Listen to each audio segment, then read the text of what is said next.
Nagpapasalamat sa Panginoon sa buhay po na ngayon ay buhay pa, maging sa pagka napasok po yung kaligtasan po.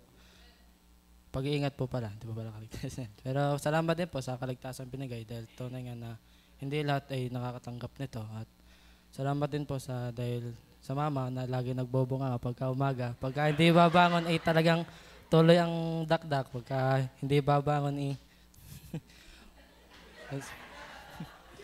tapos pagka salamat din po sa mga nung July 4 po ay nadagdagan ng isa pang taon.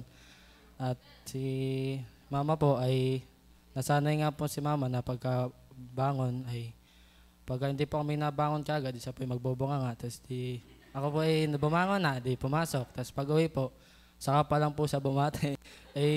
Medyo naano lang po ako doon. Yung pagkabangon po ay si papa bumate, si ate, si Raquel.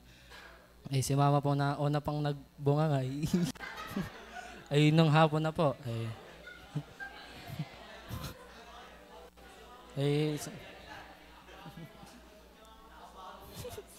walang garot yan sa bahay ha. Walang manggagawin.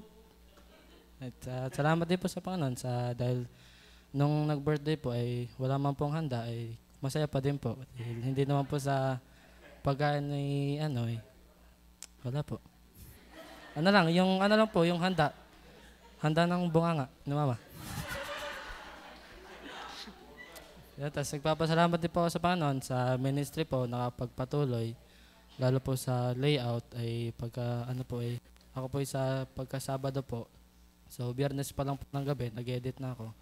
Ang kalabang ko naman po doon ay antok at pagod. Dahil kahit po naantok ay tuloy pa po dahil yun nga po ay commitment sa Panginoon ay bakit mo tutulugan? Yan lang po.